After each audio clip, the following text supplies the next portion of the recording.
Recording start. Good evening, everyone. My name is Athanasia Karadimas, and I am your coordinator this evening. On behalf of QLS, I'd like to welcome you all to today's debate, which is part of the 7th QLS Online School Debate Festival. I'd also like to introduce our judges for today's debate. We have Mr. Jake de la Tola Saveris, Mr. Stephen Taylor, and Mrs. Maria Carazzali.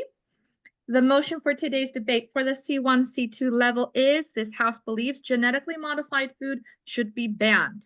Each speaker will have up to 3 minutes in which to do his or her best to persuade the judges as well as the audience for or against the motion. The judges will be assessing the speakers as they present. The remarks will be totaled to determine a final score, which will provide us with the winners of the debate based on the team's overall performance.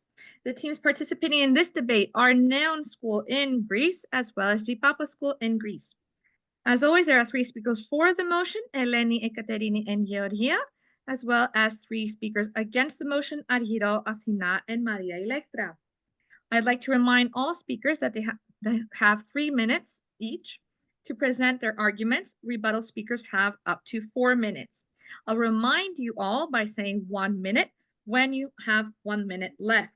I'd also like to remind you all that all microphones apart from the speakers must be switched off. Good luck to both teams, and let the debate begin. I'd like to have Eleni, the first speaker for the motion, begin the debate. Good evening, everyone. My name is Eleni, and this house believes that genetically modified food should be banned. What do you know about the effects of genetically modified food on agricultural outcomes, the environment, and human health? Firstly, let's talk about some environmental damages. Has anyone heard of glyphosate? It's a herbicide. It kills your weeds. An example of it is Roundup. Roundup has been widely used by farmers and the general public since 1974, but it also threatens bees, it harms vital pollinators, and it is a key driver in the disappearance of monarch butterflies. And yet, by 2012, approximately 50% of all the glyphosate used was for agricultural crops. Then it's quite frightening to think what the percentage might be now. In 1974, the company Bayer Monsanto began selling genetically modified crops, such as corn and soybeans. But then a lot of farmers, landscapers, and home gardeners filed claims against the company. Secondly, when adopting genetically modified crops, a lot of changes are made in other agricultural practices, such as pesticide use, cropping, deforestation.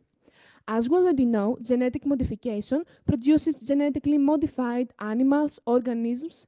If these organisms are introduced into the environment, they can seriously affect biodiversity. The consequences have been severe.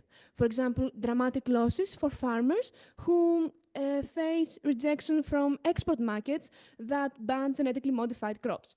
And it's also bad news for organic farmers due to the risk of outcrossing, where genetics transfer from GM crops to non-GM crops, causing unintended harm to non-target species. This happens due to cross-pollination from insects, wind, farmer errors, and can be disastrous for organic farmers who can even lose the certification.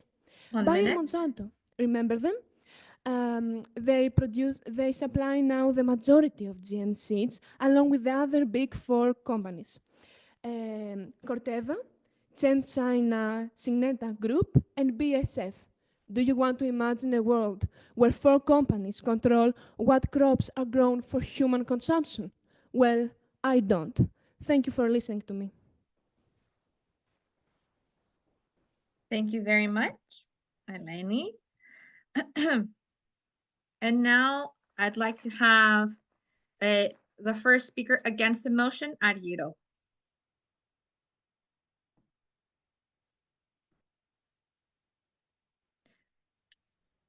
Ladies and gentlemen, honorable judges and fellow peers, I stand here before you today to oppose the motion that genetically modified organisms should be banned. GMOs provide global food security, nutritional benefits, and advancements in medicine. Scientists have tested genetically modified foods, which are consumed by billions of people every day, and are widely available in many countries. They are sold all over the globe, yet people still panic and are trying to ban them.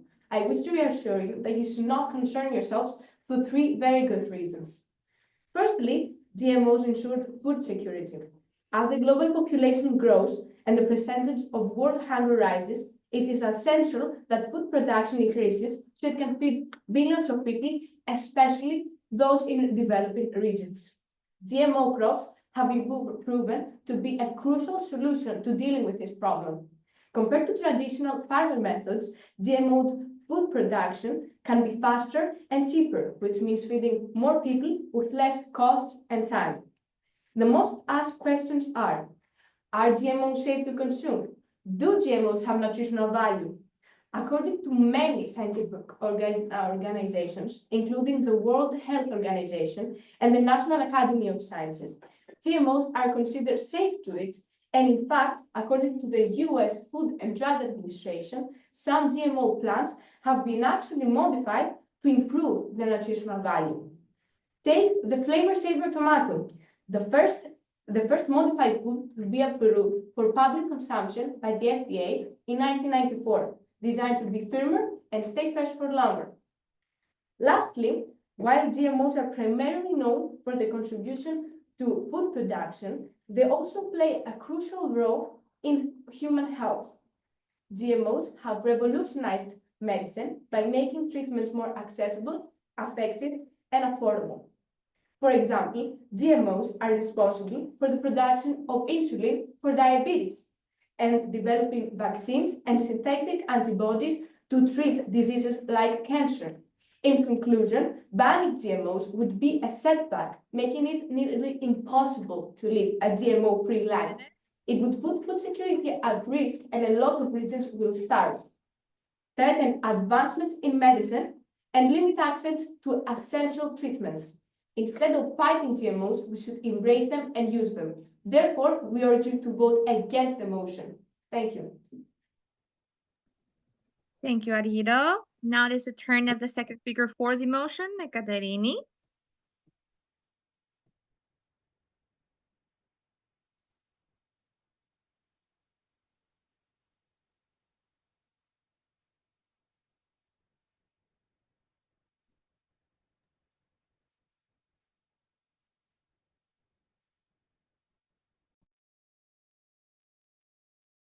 You may begin. Okay. Good afternoon. My name is Katie, and I'm the second speaker of the team, which believes that genetically modified food should be banned. Irritation to skin, eyes, nose, throat, vomiting, and diarrhea. All of these could be allergic reactions to bioengineered food products, otherwise known as genetically modified food, that can create toxic substances in the human body. The immune system can also be affected, and there are raising levels of carcinogenic substances for development of cancer. And yet, as of 2023, in the USA, 94% of cotton, 95% of soybeans, and 91% of corn were produced from genetically modified strains. Additionally, researchers suggested that genetically modified foods might impact the liver, the kidney, the pancreas, as well as the reproductive system. And now, do you want to have knowledge of what you're eating? What about people who want natural and organic products? How many organic farms who emphasize the use of naturally occurring, non-synthetic seeds will be left in 20 years' time? And finally, what is the public's perception of genetically modified food? They use the term Frankenstein food, which is connected to distrust, doubt, ethical, and health concerns. The National Institute of Health has conducted a social experiment which proves that labels affect the desire to pay for the product. When a product is labeled as genetically modified, the desire to buy it is lowered. Respondents were prepared to buy more to ensure total prohibition of genetically modified food. In 2023, the Cambridge University Press published a research made by Roseman, Cusumino, and Lemon, conducted in 2018 on attitudes towards genetically modified One food. minute. They tested participants asking how they felt when trying the food. Reactions as makes me feel physically nauseated, makes me gag, and makes me lose my appetite were common. And why? Because people are skeptical and maybe even afraid of GM food. Thank you for your attention. Thank you very much, Katie, Caterini. It's now the turn of the second speaker against the motion, Asina.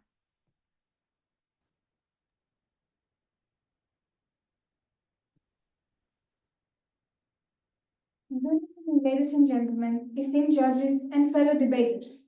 Today, I stand before you to challenge the motion that genetically modified organisms, or GMOs, should be banned. I strongly believe that this motion is false, since GMOs offer far more benefits than their possible harms. Allow me to prove it to you. First and foremost, genetically modified organisms like crops are beneficial for the environment. A reason for this is because they have been engineered to resist weeds. As a result, farmers use 37% fewer chemicals in their fields. Are you aware of the implications of this? Fewer animals and ecosystems are getting exposed to harsh chemicals which could eventually poison them. Additionally, GMOs also reduce greenhouse gas emissions and 22% of crop yields per unit of land. As a result, an extra tool is equipped to fight climate change. Moving on, GMOs play a crucial role in fostering economic growth. Genetically modified organisms increase food production while they simultaneously lower production costs. This means that farmers can produce more with less, leading to a more efficient agricultural system. According to experts Graham Brooks and Peter Barfoot, in just 17 years, GMOs have generated a staggering $116 billion in profits for both developing and developing countries. So, isn't economic growth essential for the well-being of societies everywhere? Lastly, isn't it strange how we are falling behind without GMOs? While Europe adamantly says no to them, other nations like the US, Canada, and Brazil are thriving with GMO farming. Meanwhile, we continue importing vast quantities of GMOs, especially soybeans for animal feed. So why not just grow them ourselves? By dismissing GMOs, European farmers are handicapping themselves, becoming less competitive in the global market. In ending, genetically modified organisms offer tremendous environmental benefits, economic advantages, and it is such an atrophy that they are already banned in Europe. So why should we ban genetically modified organisms everywhere since they're a step forward to evolution? Thank you. Thank you very much, Asina, and thank you all for a truly wonderful job. There will now be a 10-minute break for both teams to prepare their rebuttals. I will notify you both when it is 1 minute before your 10 minutes are up. Please switch off your microphones, leave your cameras on, and stay visible in the room. We will be back in 10 minutes.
1 minute.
Okay, welcome back, everyone. I'd like to welcome you all back and ask Georgia and the rebuttal speaker for the motion to begin.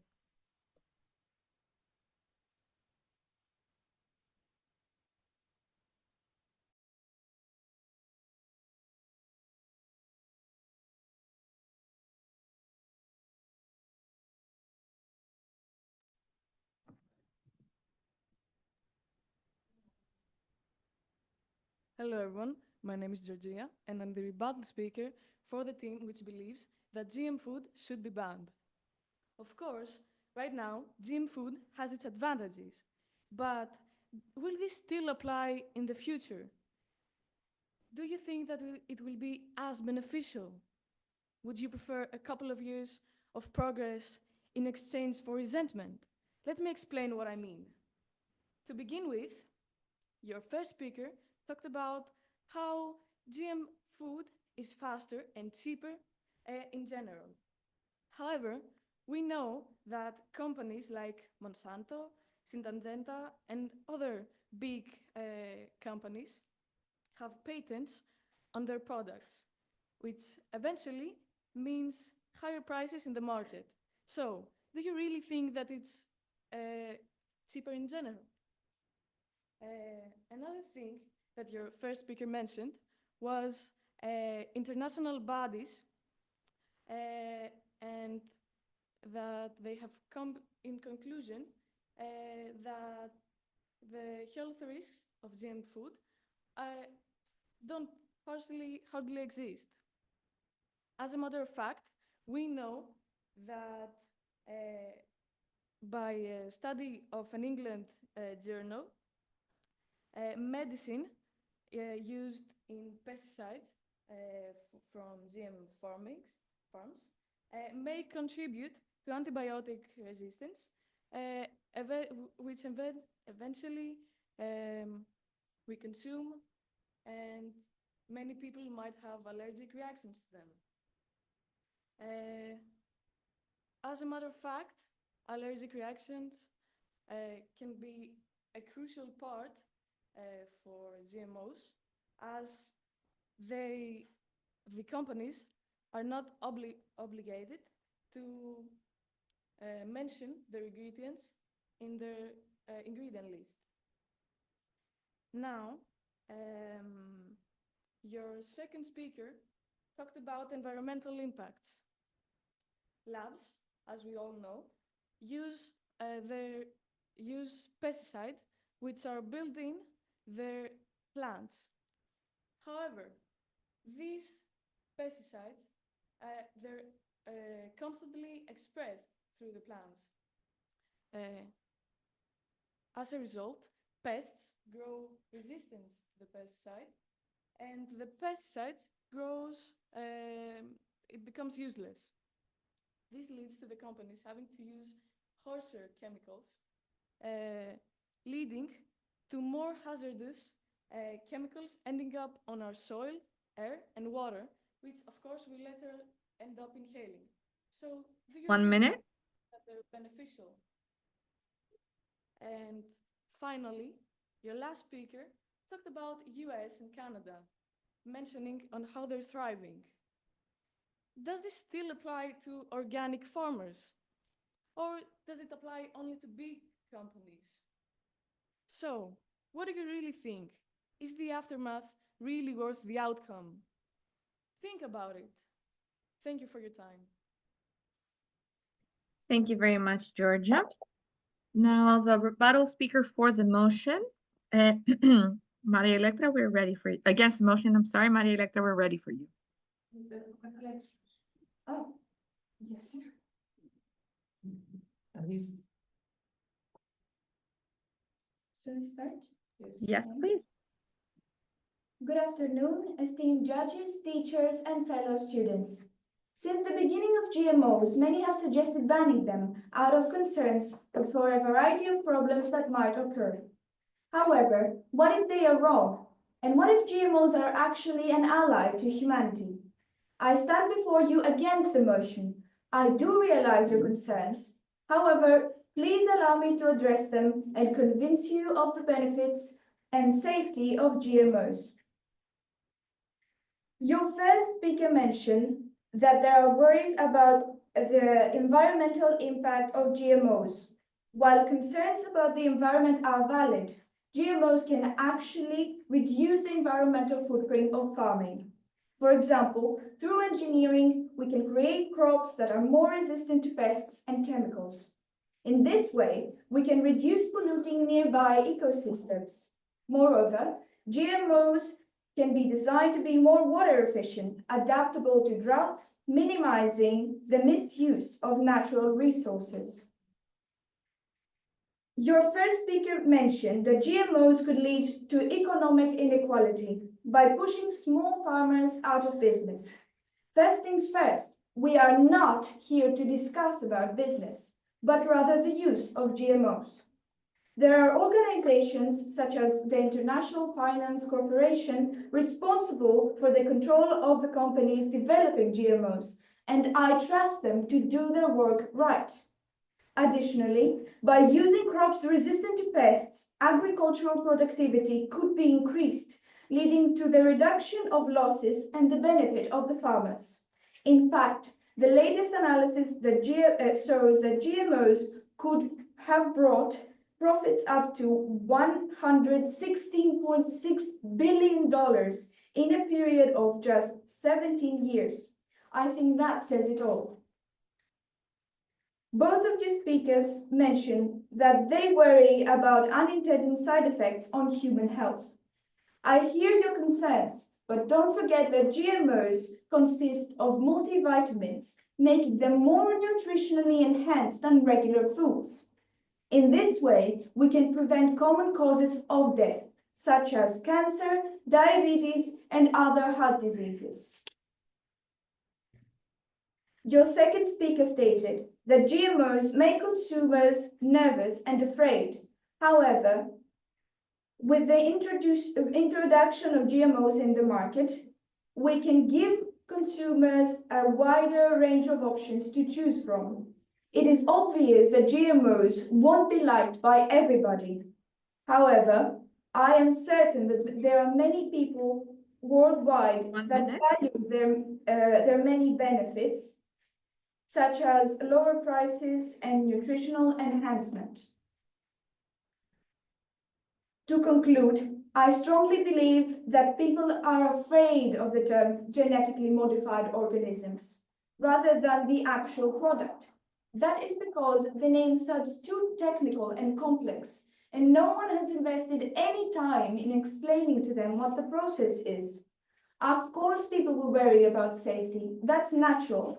But isn't it a shame to have a tool through which we can fight hunger while protecting the environment, yet not to use it? I hope I gave you food for thought. Thank you, and I urge you to embrace science and acknowledge the benefits and safety of GMOs. Thank you very much, Maria Electra. And thank you all on behalf of QLS for participating in this debate.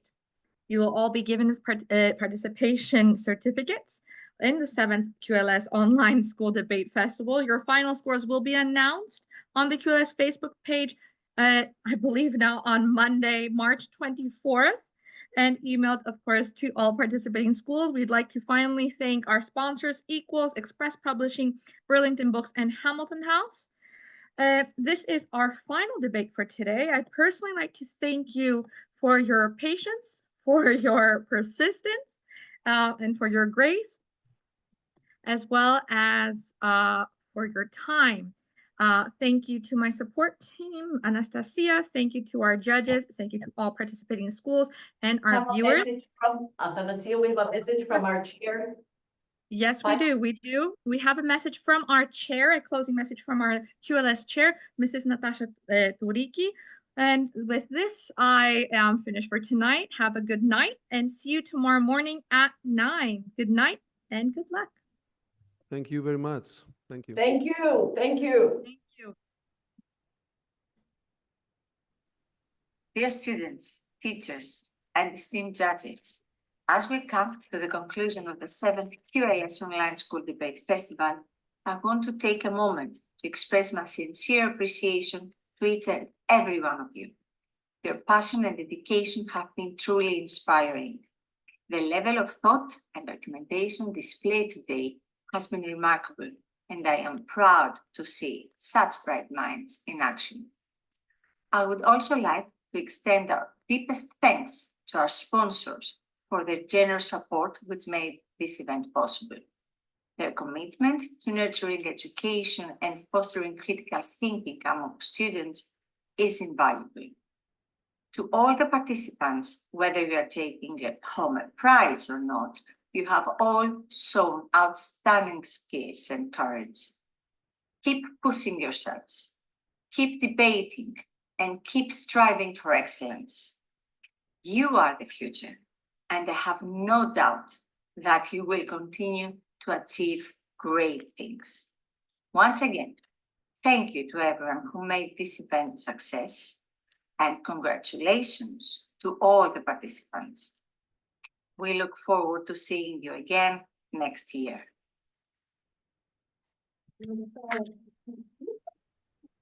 Thank you, everybody. Good night. A round of applause to you specifically and to everybody participating today. And tomorrow, again, thank you for your time, for your patience, for your grace, for your good attitude. Good luck.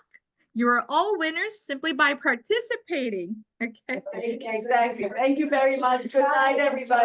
Thank you for teaching me things. Good night. Thank you.